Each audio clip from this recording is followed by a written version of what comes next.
Hi everyone. Today is April 6th,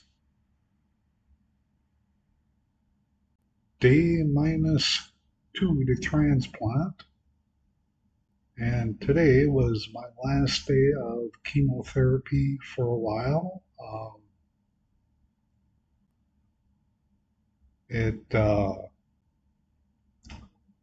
will pick up again for a few days after I receive the transplant. I think it's next Thursday or Friday it starts again.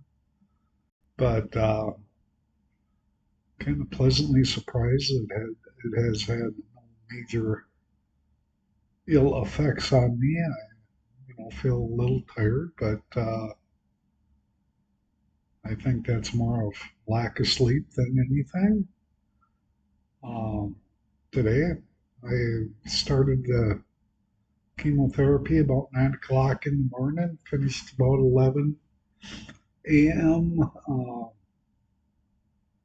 Other than that, I just kind of been doing some reading,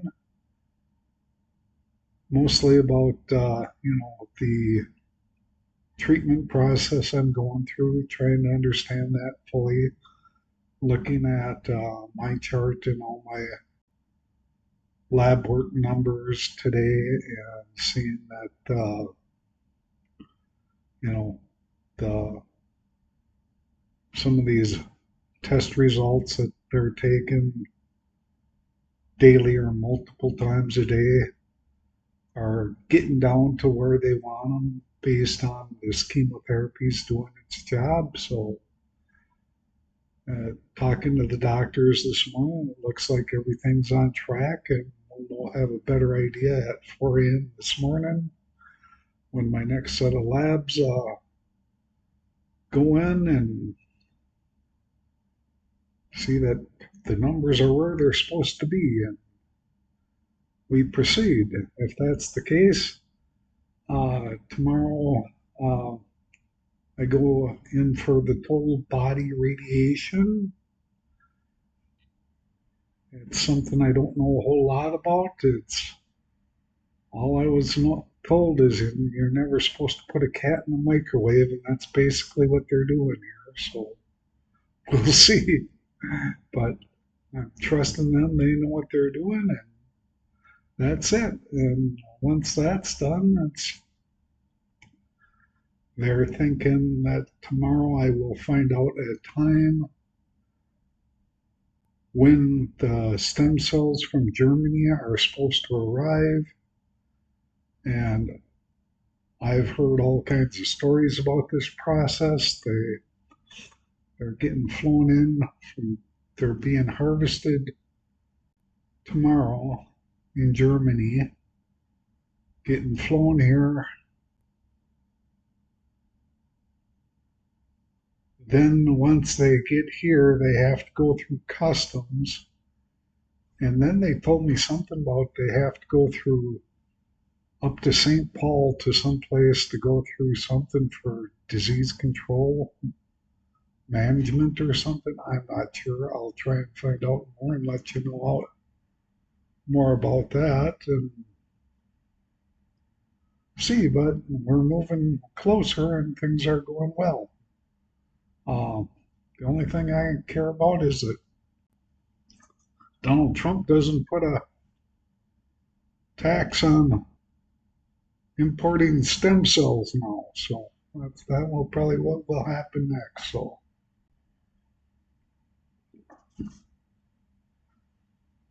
uh, the other thing, today I really did a lot of walking. I think this is the last day I'll be able to do some serious walking for a while.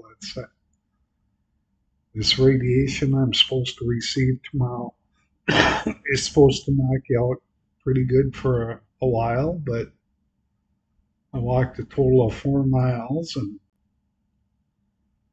in the around the hallway in this BMT unit at the U of M.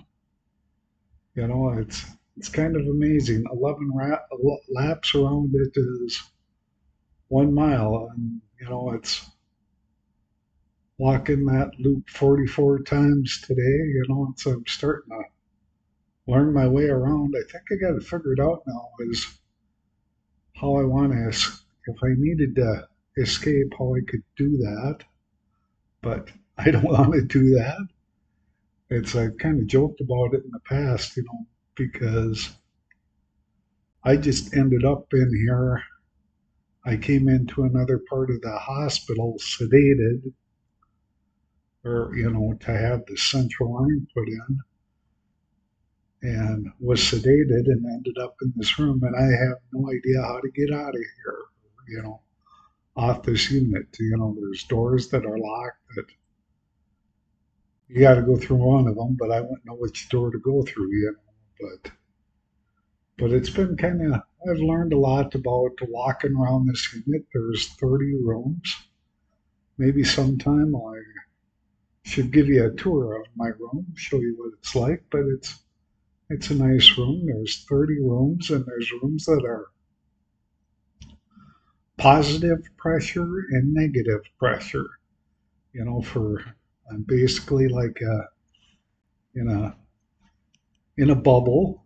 It's My room is a positive pressure that there's always air pressure in. They're pumping air, filtering it through some high-tech HEPA filters into my room. And so there's always a positive pressure in the room, higher than normal atmospheric pressure, slightly, but when you open the door, the air goes out. You can feel it go out. And if the door is held open for more than like 45 seconds, you know, the alarms go off and everything because it's to keep the room as sterile as possible. It's pretty interesting how it works. At least I find it interesting. So then, I've noticed that there's negative pressure rooms, and they work just the opposite. They pull the air out of the room, and they use those for the people that have COVID, is what they told me. So it's pretty interesting. So, but yeah, thinking of things to show you people in the future. Maybe take my camera out and walk a loop with you and show you what I could see. There's some today. Melanie and Leyland came to visit, and we went down the hall and uh, sat in this little kind of sitting area that we're on the 5th floor of the hospital, overlooks the river, and just kind of nice. It's an early spring day. It was kind of fun. We looked down there, and there's uh, uh, a couple turkeys walking right down the sidewalk along the road between the hospital and the river. So had to take a picture of them, send them to my neighbor Dave, the big turkey hunter, because he was sending me pictures this morning of him getting ready for turkey hunting season. So, uh, yeah, so thinking of things to do, but I think I'm going to cut her short here tonight, and I'll let you know what it feels like when you put a cat in the microwave tomorrow, I guess. See how that goes. So, you guys have a good night, and thanks for following and your support. Talk to you later.